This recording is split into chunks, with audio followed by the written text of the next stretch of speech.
Hello everyone, first time మన channel చూస్తుంటే subscribe చేసుకోవడం మర్చిపోవద్దు. వీడియోలోకి వెళ్ళినట్లయితే శివనారాయణకి ఆస్తిలో తన వాటా కావాలని చెప్పి కాంచన పేరు మీద నోటీస్ అయితే వస్తుంది. దాంతో చాలా మండిపడిపోతాడు శివనారాయణ.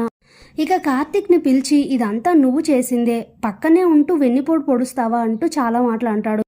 ఇంతలో సుమిత్ర ఇది వాళ్ళిద్దరి పని అయి ఉండదు, పక్కన ఉన్న మూడో వ్యక్తి పని అయి ఉంటుంది అంటూ దీప గురించి మాట్లాడుతుంది.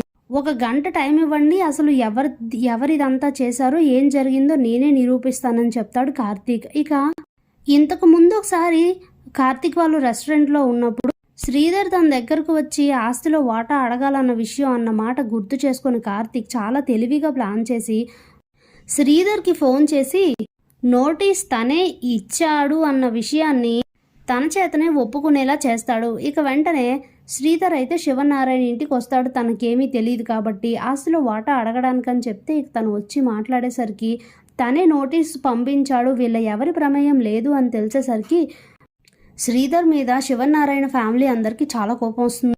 ఇక దాంతో చడామడా తిట్టేస్తారు శ్రీధర్ని. శివనారాయణ ఆవేశానికైతే అసలు అవధలే ఉండవు. వెంటనే శ్రీధర్ ఏంట్రా ఇది, నీకేదో మంచి చేద్దామని నేను అనుకుంటే నువ్వు ఇలా చేసావు అని కార్తీక్ని తిడితే, నువ్వు చేసేది ఏదైనా సరే మాకు మంచి అనుకుంటావు, అది పక్కాగా మాకు చెడే అవుతుంది, ఆ విషయం నాకు బాగా తెలుసు, ఇప్పటికైనా బుద్ధి తెచ్చుకో మాస్టారు, ఇక మా విషయాల్లో ఇన్వాల్వ్ అవ్వడం మానే అని చెప్పేసి గట్టిగా క్లాస్ పీకేసరికి చేసేది లేక అక్కడి నుంచి అయితే వెళ్ళిపోతాడు శ్రీధర్. కానీ తన ప్లాన్ ఫెయిల్ అయింది అనుకుని చాలా ఫీల్ అవుతూ ఉంటాడు. ఇంటికి వెళ్ళి కావేరికి జరిగింది చెప్తే కావేరి కూడా చాలా గడ్డిపెడుతుంది. ఇంతలో ఇదే మూడ్లో ఇంటికి వెళ్ళిన దీపా కార్తీకులను అయితే కాంచన చూసి ఏమైంది, ఎందుకు అసలు అలా ఉన్నారని గట్టిగా అడిగేసరికి జరిగింది మొత్తం చెప్పేస్తారు. దాంతో కాంచనకైతే వేరే లెవెల్ కోపం వస్తుంది. కానీ ఏం చేయాలో తెలియక అసలు ఎందుకు ఈ మనిషి ఇలా తయారవుతున్నాడు, ఎందుకు ఇంత దారుణాన్ని కొడిగడుతున్నాడు అసలు అనుకుని చాలా మండిపడిపోతూ ఉంటుంది కాంచన కూడా. ఇక బాగా ఆలోచించి తన ఆవేశానికి అవధులు లేని కాంచన అయితే శ్రీధర్ ఇంటికైతే వెళ్తుంది. ఇంతలో శ్రీధర్ బెడ్ పై కూర్చొని ఏం చేయాలా అని ఆలోచిస్తూ ఉంటాడు.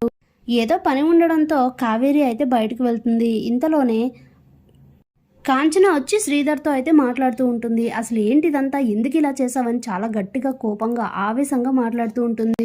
మీకు అర్థం కాక ఏడుస్తున్నారు, ఇదంతా మీకోసమే, మీ మంచి కోసమే చేశాను, అదే మీకే అర్థం కావట్లేదు అని మాట్లాడితే, ఏంటి నువ్వు మాకు చేసిన మంచి, ప్రతిసారి ప్రతి విషయంలో నువ్వు మాకు చేసేది మంచి కాదు చెడే అని చెప్పి అసలు నీలాంటి చీడపురుగుని ఏమనాలో ఏం చేయాలో కూడా అర్థం కావట్లేదు, ప్రతిసారి మా విషయాల్లో ఇన్వాల్వ్ అవుతూనే ఉన్నా, ఈసారి కనుక మా విషయాల్లో జోక్యం చేసుకుంటే బతిమాలడాలు బామాలడాలు క్లాస్ పీకడాలు ఇవేం ఉండవు, అయిన పని అయిందని ఏదో ఒక కత్తి తీసుకొని నిన్ను పొడిచేసి నేను జైలుకి వెళ్ళిపోతాను, జాగ్రత్త, ఈసారి ఏదైనా పని చేసే ముందు ఇది గుర్తుపెట్టుకొని చెయ్యి అని చెప్పి చాలా గట్టిగా వార్నింగ్ ఇచ్చేసి అక్కడి నుంచి వెళ్ళిపోతుంది.